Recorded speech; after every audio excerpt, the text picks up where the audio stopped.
Baik, ini ada pertanyaan. Sebenarnya ini bukan kewenangan saya untuk menjawab, tapi karena ditanyakan, maka saya coba untuk menjawab sebisanya. Ini ada pertanyaan, seberapa bahaya pengajian Salafi Wahabi sampai pengajian tersebut dibubarkan? Saya tahu maksud penanya ini, karena kemarin ada pengajian yang diisi oleh Ustadz Syafiq Reza Basalamah yang dibubarkan oleh ormas tertentu. Nah, baik. Saya tidak tahu kenapa pengajian tersebut dibubarkan. Lebih jelasnya tanyakan sama mereka. Kenapa dibubarkan? Saya mencoba beberapa saat yang lalu membaca, salah satunya karena pengajiannya dianggap provokasi, dianggap pembuat onar, dan dianggap itu adalah kumpulan orang-orang Hizbut Tahrir. Itu menurut mereka. Padahal antara Hizbut Tahrir dengan Salafi Wahabi itu dua hal yang berbeda. Ideologinya juga beda.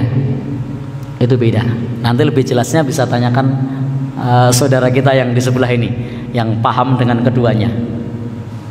Yang pertama, Salafi itu taat dengan penguasa yang sah, meskipun penguasanya itu zalim. Jadi Salafi itu taat dengan penguasa yang sah, meskipun penguasanya itu zalim. Sehingga tidak benar kalau dikatakan bahwasanya provokasi, karena Salafi itu taat dengan penguasa yang sah meskipun pemimpinnya zalim. Nah, Hizbut Tahrir beda. Hizbut Tahrir itu kontra dengan pemerintah.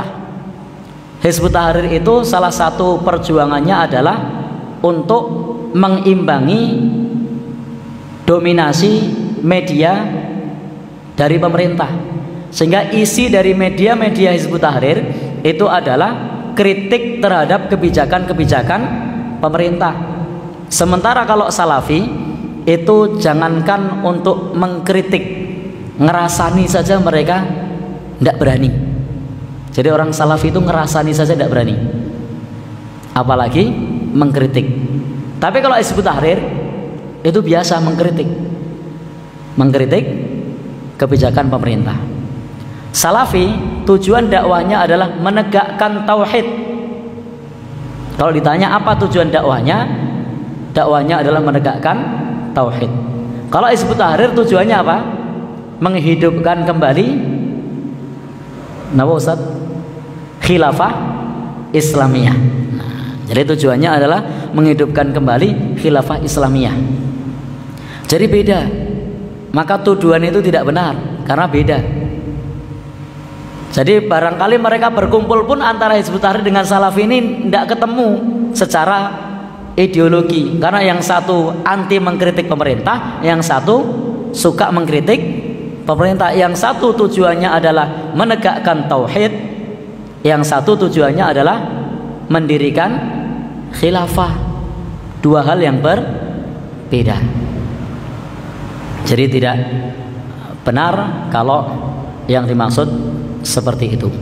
Kemudian terkait dengan Salafi ini juga berbeda dengan Muhammadiyah. Kalau di Muhammadiyah ketika Ramadan itu menggunakan kriteria wujudul hilal, hisab. Sementara kalau Salafi tidak pakai hisab, wujudul hilal, tidak pula pakai imkanur ru'yat sebagaimana pemerintah, tapi siapapun pemerintahnya, apapun kebijakan pemerintah itu, tentang kapan puasa akan ditaati. Itu Salafi. Sehingga ketika Salafi dituduh sebagai organisasi yang anarki, yang provokasi, yang melawan kepada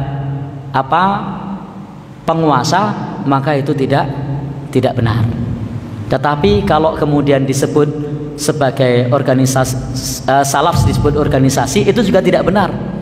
Karena salaf itu tidak ada pimpinan pusatnya, tidak ada pimpinan daerahnya, tidak ada pimpinan wilayahnya, tidak ada pimpinan cabangnya, tidak ada pimpinan rantingnya, dan tidak punya anggota pasukan keamanan.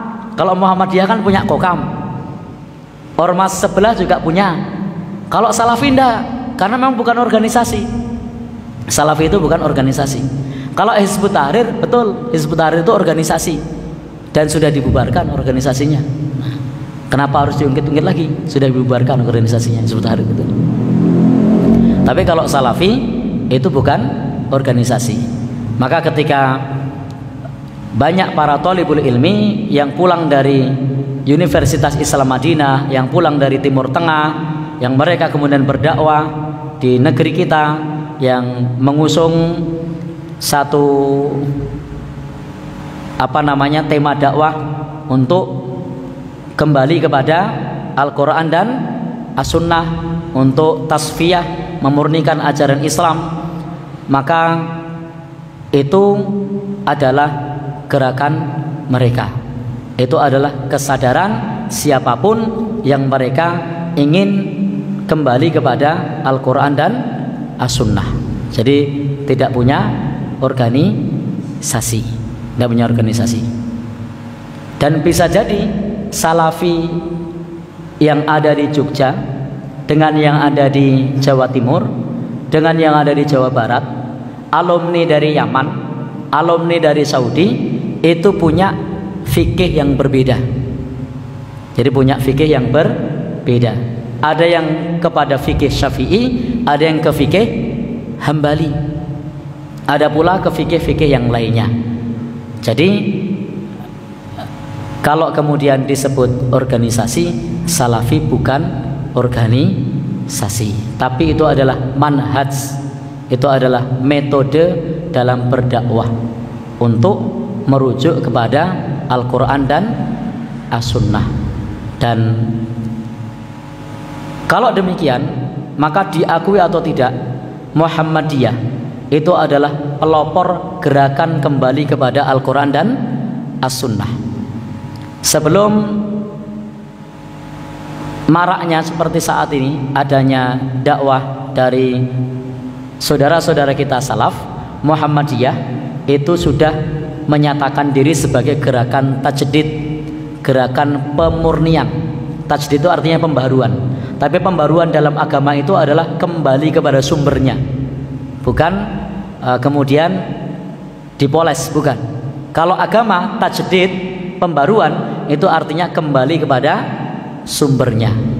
Sehingga dalam hal ini di Muhammadiyah sesungguhnya manhajnya sama, mengajak kembali kepada Al-Quran dan As-Sunnah, mengajak kembali kepada bimbingan para salafus soleh, salaful ummah, mengajak kembali kepada bimbingan Rasulullah Sallallahu Alaihi Wasallam.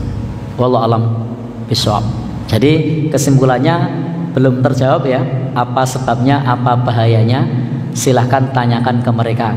Karena kalau disebut sebagai anarki, provokatif, provokasi, kemudian melawan pemerintah dan seterusnya, maka itu tidak benar, karena ideologinya tidak sama dengan ideologi Hizbut Tahrir.